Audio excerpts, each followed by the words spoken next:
आम तो लौकता रे बबुआ, बड़ा भूखाइल बानी। मन करते कि दुगो आम खाली पानी पी लेती हो जब बैठल तनी। आओ आम तो फरल बा, मन करते कि दुगो तूरी ली, कोनो बाड़े से जनान है तो भइए का बड़ा दूर से मन करते कि दुगो आम तूरी ली। हेलो हेलो अब खा के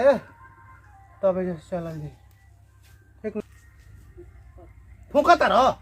कान में हमारे फूका तरह का रे साला, खा के चले को तो फूको फूको फूको फूको फूका था हैं खा। बड़ा घाम भइल बा, बड़ी दूर से चल बन तनी पानी उन्हें पी ली तब चल जाइए। रुक रुक तो रुक पिया तनी।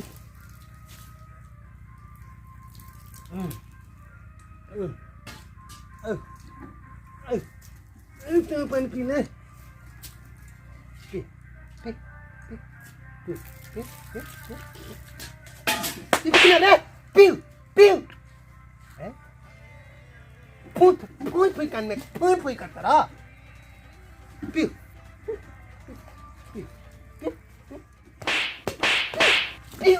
पी। भूख लगल को अपने तो हम का करें। हाँ आराम कर लिया, इधर आइए।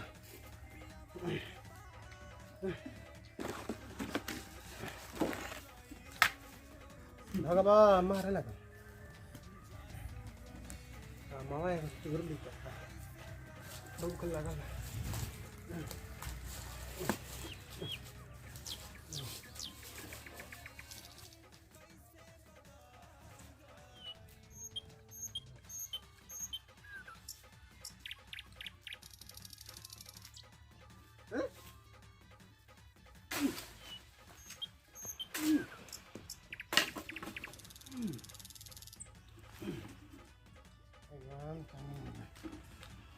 तनी खा लेवे तो बड़ा भूख लगल है भैया। तो ए जो हम बोले बनिया मत तुर लगल हां चलल बानी तोरे कुछ बड़ा हम तुर करो। ए जो हम बानी तारा मारत काहे बड़ा यार, हां में को तुरल में तो मारत काहे बड़ा पागल न हो ना भैया, हम हिमाचल से होते हैं। बोल लो हां कहियो दे हटे से मार मार कात रखो जात न कहे मारत रे भैया मार के ये को सुन पुलिस मारत रे तो नहीं हो मारत, हम खा के जाता नहीं नु।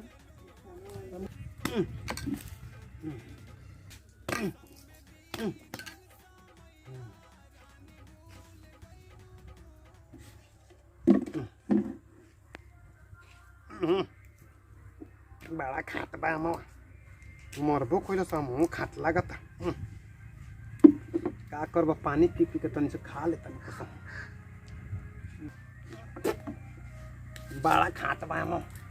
बुझाता कि पादे के बोले बा बड़ा बड़ा भैया मार तो बड़ा खाता खाता हम तो कहीं मन कल से के दुगो तिल तूर ले तो हमरा के मारबो कहला हम खाता बा कैसे खाई। अच्छा तना खा के निकल हम खा लेंगे।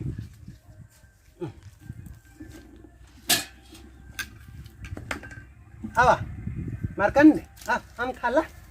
अरे भैया खुला पका दे खोल ना चले को हमने कभी ससुराल भैया हम खा ले, हम खा लेनी है बहुत मार खैले बनी तोहरा चलते ले ले भैया खा ले। हाँ खा खा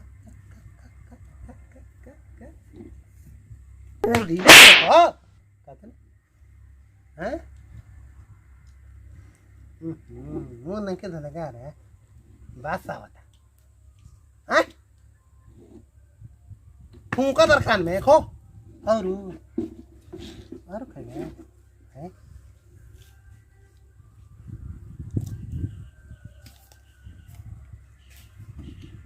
अब ना खा जी बता हम का खाए, हम भूखाइल बनी हम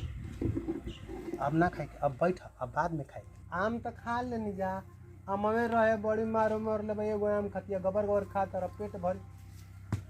पेट खा लिए बा आवत नहीं घास लेके खा के तब चले जी आवत अपने घास लेके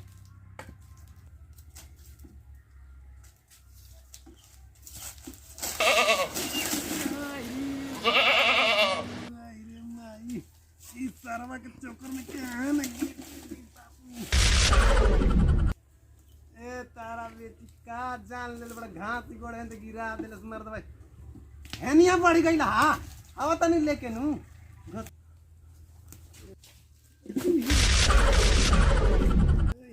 कहाँ आगो नहीं मर बात देखो तो आवा तनी घास मार दे हालत खराब कर देले बा हमार घीचा ना घीचा तारा मारो के फाट के मार दे उलट साला गिर गुनी होनिया अरे होनिया ना रे मार ना घीचा ना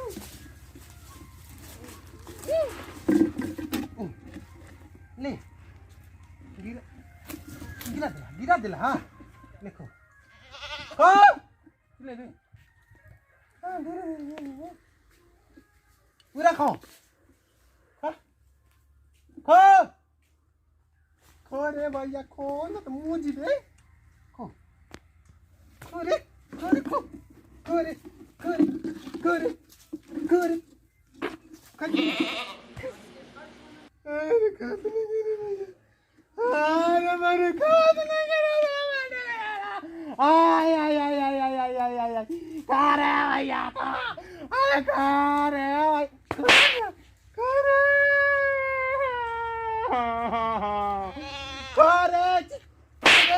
खोरे भैया काले न तो मार जीवे रे भैया काले रे भैया काले रे भैया काले भैया काले रे भैया काले रे अपना दूर से पैदल आइल बड़ा खात नहीं कहो मार कोंडे अरे बिचवे में मरी जाई बता क्या होई रे मार कोंडे अरे खाते नहीं करे मार कोंडे अरे हो मार तिवारी हल्टा में भेटाइला है उहे हणे नु बुझा कर त चिंत आ तई रोवत काहे बारे मर दे ए भैया तन देखो त भैया देखो त तनी आवत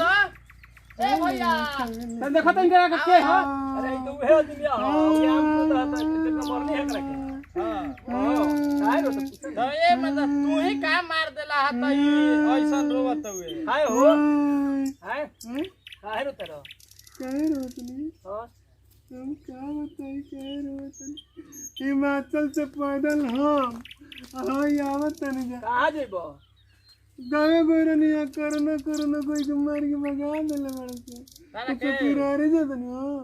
हिंगा काहे गले चलता रहो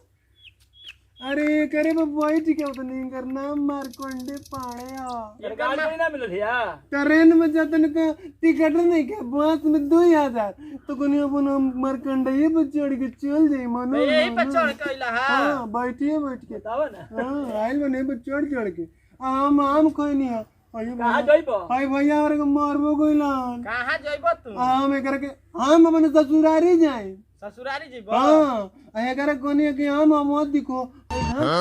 कतई मर जे तो कैसे जाई ससुरारी नहीं रह जाए दादा तो जाए खातिर रहो तड़ो हां हम जाए ना ससुरारी का भैया के हो अरे मत कोबे से करबो त हाथ नहीं खाई वाला का ना मार के का का मारी के ना ऐसा ही अब का जाने कबे से रोवत तणे आ कहत तणे कि जाए के बा हमरा ससुरारी ओकरा बाद कुछ बताते न खन ससुरारी कहां हउए देखो नहीं अरे हमनी के काली बेटी पांडे जी के शूटिंग के सतरनी है त आवाज सुना तो या तो अरे मतलब ये तो बा हमनी के इनका के देखनी है जवनिया आवत तन जत चिल्ला तणे ने कहां से आवत रे कैसे आइला कैसे आइनी है अपन मारकोंडे पाड़े पर चढ़ के आइल बनी बीजा लागल है बीजा हां तो बीजा ना लगला इंडिया में आई बताओ ना बीजा लगी तो इंडिया में ला तो का पाकिस्तान से का आइला ना हम इंडिया के बाहर से थी हिमाचल प्रदेश इंडिया में बा तो कहां बा मुंबई में तो विदेश में बा विदेश इंडिया में घुसे खातिर तारा वीजा लगेला हिमाचल प्रदेश दोसर देश ए इंडिया में नहीं छे नहीं तू जान तारा इंडिया के बाहर हिमाचल प्रदेश तब हमनी के आई जे देश में अपना तो तू विदेश से जा हाँ आ वीजा कहाँ बाटे ता वीजा अरे इंडिया में घुसो बताओ ना वीजा लगी हिमाचल प्रदेश ओने पाकिस्तान से दूर बा ओने दोसर देश क्या बुरबक हिमाचल प्रदेश तो छत्तीसगढ़ में बा। छत्तीसगढ़ में बा तो कहाँ बा अरे वो इंडिया दोसर है भारत दोसर है आ हिंदुस्तान कौन हिंदुस्तानो दोसर है हाँ छत्तीसगढ़ पाकिस्तान को ऊपर पड़ेला तारा मालूम बा बुरबक बनावले बड़ा हमरा की दिमाग मत खराब कर हमार तक जाएगा अरे छत्तीसगढ़ तो पाकिस्तान भी बा हाँ पाकिस्ताने भी अरे बता ए भैया समझावा ही का यार हटा हमारा माइंड खराब कर देले एकदम हमारा चुटे के हमारा जा छोड़ देना पागल है काहे के अरे छोड़ देना पागल हमें छोड़ पागल है पागल बड़ा के तू कहता हां पागल है पागल ना हड़ा एगो तो कोरोना में ऐसे ही मुंह तोप थरान बानी हाँ। जाएगा तू बोका महकावत चलत बोका मौका त बोका मत तो मारकंडे ना हो एक मरकंडे हां हां जैसन तू पागल बड़ वैसे तार बोका पागल ए भैया हटा हमारे पागल के एगो सवाल पूछी बता देबो हां बता दे चलिए पूछ तो बता देबो एकदम बता तो बताओ तो का पूछे गाय में आ बिलाई में का अंतर बा गाय में बिलाई में हां ये क्वेश्चन है हाँ। गाय में बिलाई में का अंतर बा ये चतुर बन तारा कपार का पुला होता रह बताओ तनी नु कहां अनुसार तर बताओ बोका ले घुमता गाय में बिलाई में का अंतर बा का अंतर बा हमारा निके जानकारी भैया गाय में बिलाई में बस ये कहा तारा कि तेज हई हम हां त का अंतर तू ही बताओ ना का अंतर बा बताओ तनी गैया दूध पी पिए वाले बच्चावा के हां अब बिलाइयो पिए वाले बच्चावा के हां टंगरी होला हाँ। बिलाइयो के 4 गो टंगरी होला अच्छा गाइयो के पूंछ होला हां ओकरो पूंछ होला हमारा निके जानकारी का होला तू ही बता दे हमारा के हमारा निके जानकारी बस ये कहा तारा तेज हई हम तेज हई बताओ हमरा के बताई बताओ तो बुर्बक सबूत कर ले बनू हां हम बुरबा का कबूल कर ले बता दो मतलब पागल नहीं बड़ा हां हम पागल हई गाय गाय के तू का कहेला गाय के कहनी माई आ बिलाई के मौसी तो गैया बिलैया दोनों बहन भइली सब हां तो दोनों मौसी भइल तहार हमार मौसी गाय गाय जब तार माई भइल हाँ। तो बिलैया तार मौसी रे भइल हाँ। हां हाँ। बहन रे भइली सब अरे मजा ये कहा तोरा हम तेज ये कहवा कि चतुर है खावा दे बोका लेखा तू बुरबा के बाड़ो बुरबक बना देले तो भैया हमनी के बोका ले बोका अच्छा तो एक के बात बा हां कसमे बा धरती माई के क्वेश्चन हम पूछ हमारा तू मारकोंडे के बोका कला हां आज कसम जवानी के दिखा दे तनी तरह के आज मारकोंडे हमार कितना तेज बड़े बोका कला तू सब का दिखाइए दो अब देख ला तू कैसे हम तार के बोका के दिखाव तनी धरती माई के कसम हाँ। आज तारा हमारा के मारकोंडे पड़े अगर तार के ना हरा देले तो जोन कहिए तो अच्छा देखिए ले तनी हम हूं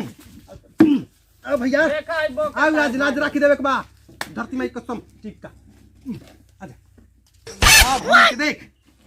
ई जो के तू मारकोंडे के बोका कला हां बोका हाँ। आज ही जोन को दी तारा से ना होई ठीक है बा अच्छा देखल चाहता रहो हां देखल दिखाओ चाहता तू दिखावा साबुत कलवानो के तू पागल हवो अच्छा तो दिखाओ भैया सुन तर लगनु हाँ। समाज में हां हां आ भैया हां हिने जो तो आय न लाज हमार ले लो ना तो तले जान ले ले तू का हमार आज ही बता दो कि अप्रैल के बाद क्या होला तनी बता दो देखले का कल माई मैं कर हनु हां के बीर मत बड़ा बोका तार देखलो हार गिलो नु हार गिलो अभी ये तुम्हार कोंडे से हारल बड़ो अभी हमारा से बाकी बा हनु देखाई अब एगो हम सवाल पूछा तनी जवाब दे दे पूछो पूछी हां भैया पूछा पूछी पूछा पूछा बात बताओ हां कि जब बिजली गरदेला हां तो धरती फटेला के आसमान फटेला अरे मर्दे धरती फटेला कि आसमान फटेला क्या कहता है तो धरती बताओ बिजली जब गरजेला तो धरती फटेला बताओ बताओ ना आंसर आंसर तो ये बा कि जब बिजली गरजी तो धरती फाटी वाह अरे मर्द धरती फटेला वाह तो बिजली धरती पर गिरेला हां फटेला हार गिलो हां हार गिलो हार का सही तो आंसर बताओ तन जा ए मर्द तर जानकारी नहीं की तो बतावा तब तू ए मर्द जब बिजली गरजेला हाँ। तो ना धरती फटेला ना आसमान फटेला अच्छा। सबसे पहले तो गाड़ी फटेला तू तो बात हमनी लोग 20 गिर गइल हार गेलनु साचो मेरे हार बाबू गेलो अब ना कोई देखो हमारा को पूर्व को तरह से देख ले दोनों भाई जीत के निकाले मिलने ना कोई जीतबा हमारे से ना ए भाई तू तो वैसे ही तेज लागत है। हां तब धीरे-धीरे साइड धर लोग अपन घर जा हमने एक कमाल को दनी जा हमारा को पूर्व तर के बुका को तर के मार कोड दे। नमस्कार भैया, हम सागर सम्राट भोजपुरिया कलाकार वह सब तमाम भोजपुरिया श्रोता समाज के हाथ जोड़ के प्रणाम करतनी और वह सब के सामने फिर से लेके वो कॉमेडी आई रही हम और वह देखनी है कि एगो हमनी के बाहर से आयल आदमी और बुजुर्ग आदमी जेकर के बहुत आदमी बुद्धू बनौले है देखी केहू बुर्बक ना होला। वो सब अभी देखनी है कि एगो बुर्बक आदमी कि जे बुर्बक नहीं ओकरो के लोग बुर्बक बना देता। वो बेचारा बाहर से चल के आइल बा, कहाँ से आइल बा कहाँ से नहीं आइल, ओकरा के 4-5 आदमी मिल के बहुत बुर्बक बनौले है। देखनी आनू कि वो बुद्धू आदमी भी कहीं कहीं तेज हो जाले, पढ़ा लिखल आदमी कहीं कहीं फेल हो जाले। चलते रुआ सब यही निवेदन बा कि रुआ सब अपने आप के ज्यादा ई मत सोचे कि हम ही ज्यादा तेज बानी कि वो बुर्बको रुआ के हिला सकता। एक से के बुर्बक दुनिया में पुजाइल बड़े, दुनिया में गिनाइल बड़े। चलते रुआ सब निवेदन बा। कुमार जी बाड़े इहे के